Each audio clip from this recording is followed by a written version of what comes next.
What's good? What's good, everybody? Welcome back to another episode of The Urban Platform Speaks. Make sure to like and subscribe as you come in and check out the content. And with that being said, man, I want to speak on like the topic of dynasties, right? And what I think the WNBA needs to do in order to create, like to grow the league. They need to, in my opinion, they need to have a dynasty, right? And so now I don't like whether the dynasty will be like the Indiana Fever, um, or another team. But I think they need a dynasty. But I think it'll be great to have the Indiana Fever be that dynasty, right? Because number one, you have that Caitlin Clark fan base that's just you know crazy, right? And then you have the people that don't like the Caitlin Clark fan base, and the WNBA need to really be able to take advantage of those two different opposing fan bases. And to do that, I think they need to get like all they need to get the right players. The Indiana Fever need to get the right players around Caitlin Clark so so they can develop a fan base, and I think that'll help the league grow. Um, I think if you have Caitlin Clark competing in a league where there is parity, and I just made another video about this, but if she's competing in a league where there's parity, then you don't do the you don't maximize like the opportunity that you have to grow the league. Like I said, you got these two fan bases who really don't get along. You take advantage of that. You stir up their you stir up like the rivalry that is going on between those two fan bases. But if there's parity in the league, like and the reason why I'm saying parity is I just made a video about like parity in the NBA. Parity in the NBA, in my opinion, is why the ratings has gone down, why they've dropped. Like Adam Silver has had nine different champions, 9 different teams win the championship since he's been the commissioner. David Stern had eight, different teams. And within those 8 teams, he had some dynasties in there. And what dynasties do is dynasties allow like one team to sit at the top of the hill, and then everybody else is trying to always beat that team. And that just makes for like number one, from a competition standpoint, it raises everybody because now you have a great team with a target on their back and everybody shooting for that great team. Whereas though if you got the Fever win it this year, then the next year it'll be the Liberty, then it might be the Mercury or something like that. There's no consistency in that, and nobody is and so you don't know who to shoot for like year after year, you know, and it doesn't raise the level of the NBA. Then on top of that, it don't attract like the novice fan, right? If you have a team that's always known for winning, some people going to watch just hoping that that team loses. They were like, man, like people watch the Patriots just so they were like they hope that the Patriots lose. And so if you hoping that the Patriots lose, then that you're gonna side with whatever team is playing against the Patriots. So that's good. That gives some people to root for or even cheer against. But if the WNBA if they don't take advantage of the situation that they have with Caitlin Clark and they lean towards that parity thing, I don't think the parity is good for the WNBA. Excuse me. Like when early in the WNBA, they had Cynthia Cooper. Cynthia Cooper and the Houston Comets, they won 4 championships in a row. And I thought that was right there. That was a good start for the WNBA, to have somebody, have a team come in and from the start just won 4 in a row. They had a rivalry with the Los Angeles Sparks, Lisa Leslie. And Lisa Leslie was trying to beat them and get over the hump, but she could, at first she couldn't do it. Eventually she got past them and she won championships.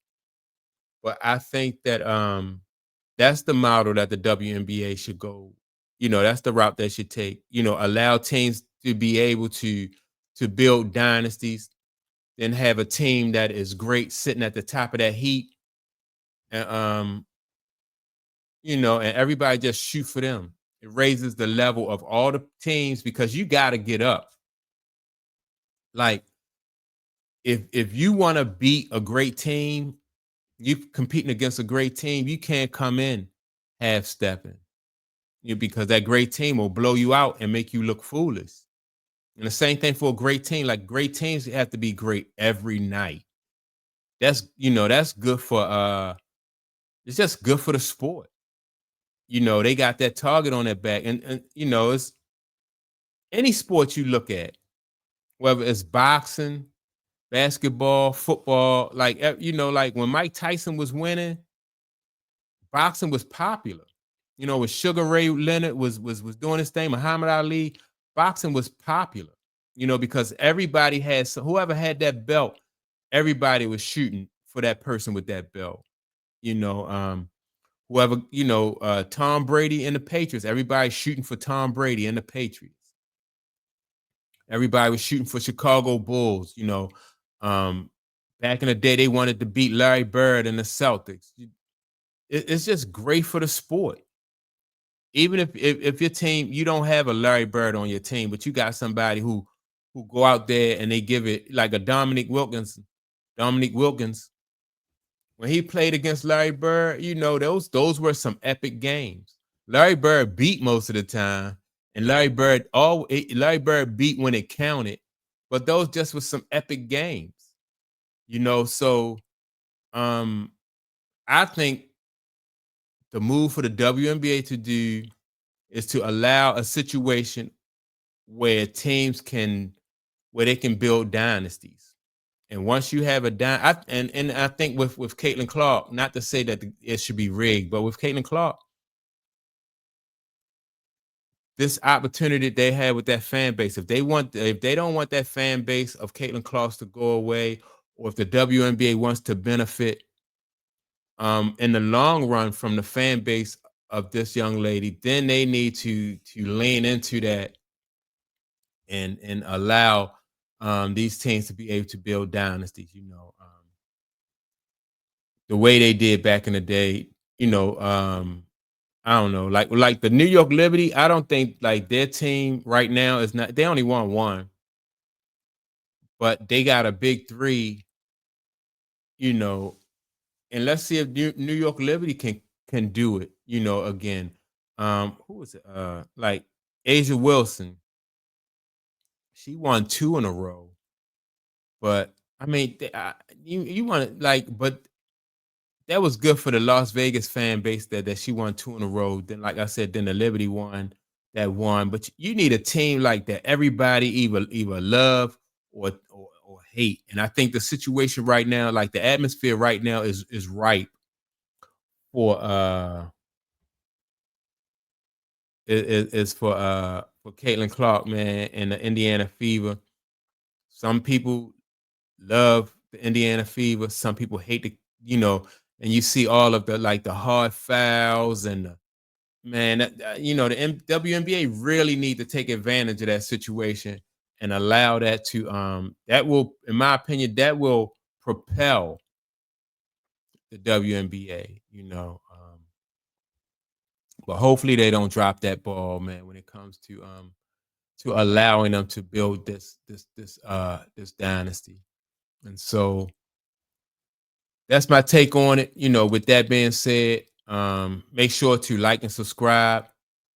Also, let me know what you think. Do you think that dynasties will be good for the WNBA? To have one team sitting at that top, or do you think parity is good for the WNBA? And then every year you have a different team. I mean, the Mystics won it. The Las Vegas Aces won the championship. Then you had the like I said, the Mercury won it. That ain't, it you don't have a fan base don't really have time to develop, when you got a team every year. You got a different team. So that's my take on it. Make sure to like and subscribe. Don't forget to leave a comment, and I'll check you out in the next video. Peace.